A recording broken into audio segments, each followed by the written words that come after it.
up there. You've done that quite recently, have you? Yeah, just a couple of years ago.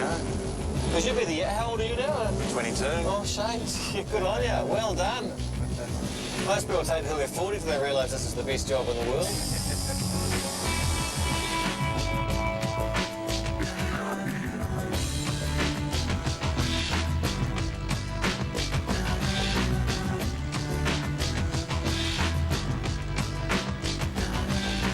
I've stopped in Reefton because Reefton's a very important town. It was the first place in the world or the southern hemisphere or somewhere to get streetlights. The locals are very proud of that. The other reason that Reefton is very important is because the trains are going to start stopping here again. They're going to pick up ore from the gold mines and they're going to take that ore all the way to Palmerston near Dunedin to extract the gold. Go figure.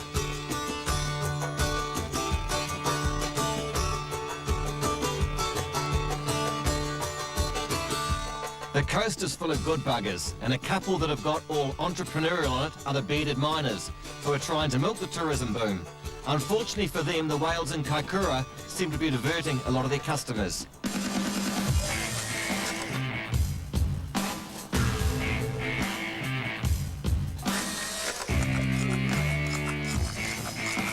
Hello, Marcus. How you going? Yeah, good yourself? Yeah, hanging there.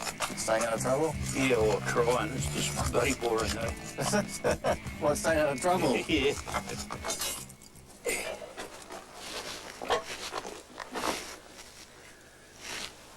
Cheers. Oh, hey, they're good. Yeah.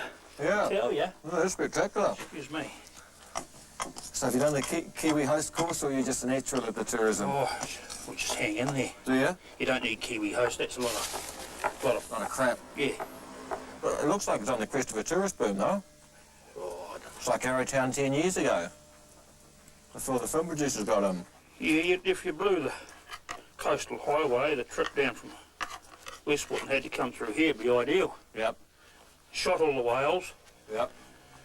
You know, they'd come this way, but Well, bloody whales, they've kept everyone on the other coast, have they? yeah. Are they going to start the gold mining again here? Yeah, we're going to start up the hill. Yeah.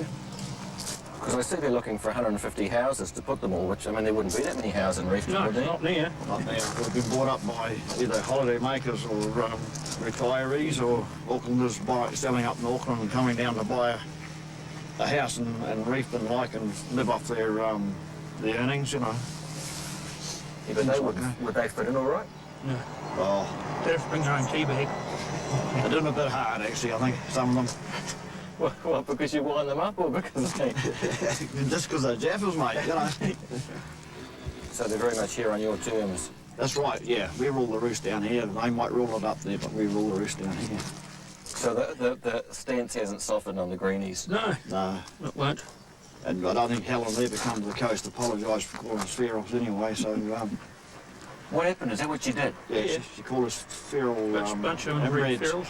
Inbred ferals or something, yeah. So, she'll have to bring a tea bag, I'm afraid. She'll bring her own tea bag. Yeah. Sadly, it's time for me now to leave the west coast. I'm going to the other side, to the east side, to see whales and rails. Across the Huey Lewis Pass. Because it's hip to be square. How are you? Where you going? I'm not here for any hanky-panky. I'm in for the trains, okay?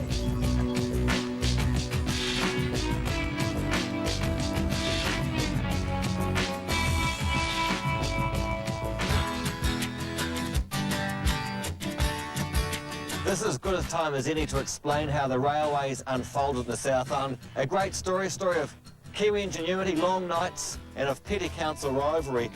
First up, the railway went from Christchurch down through Dunedin to Invercargill. That was sort of the major line. That happened in the 1880s.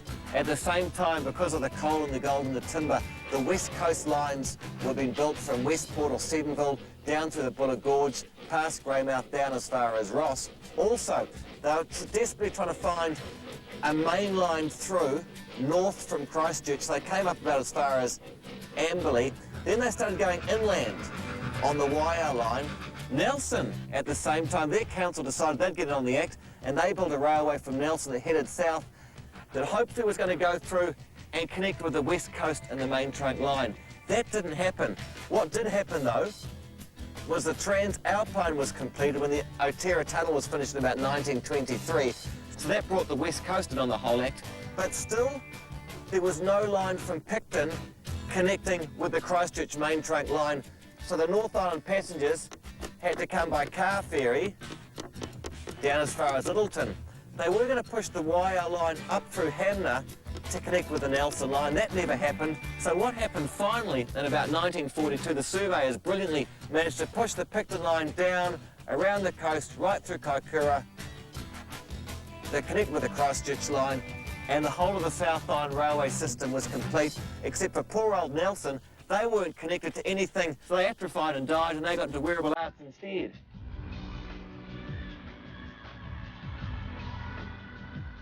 And they couldn't even hang on to that. That got snaffled by Wellington.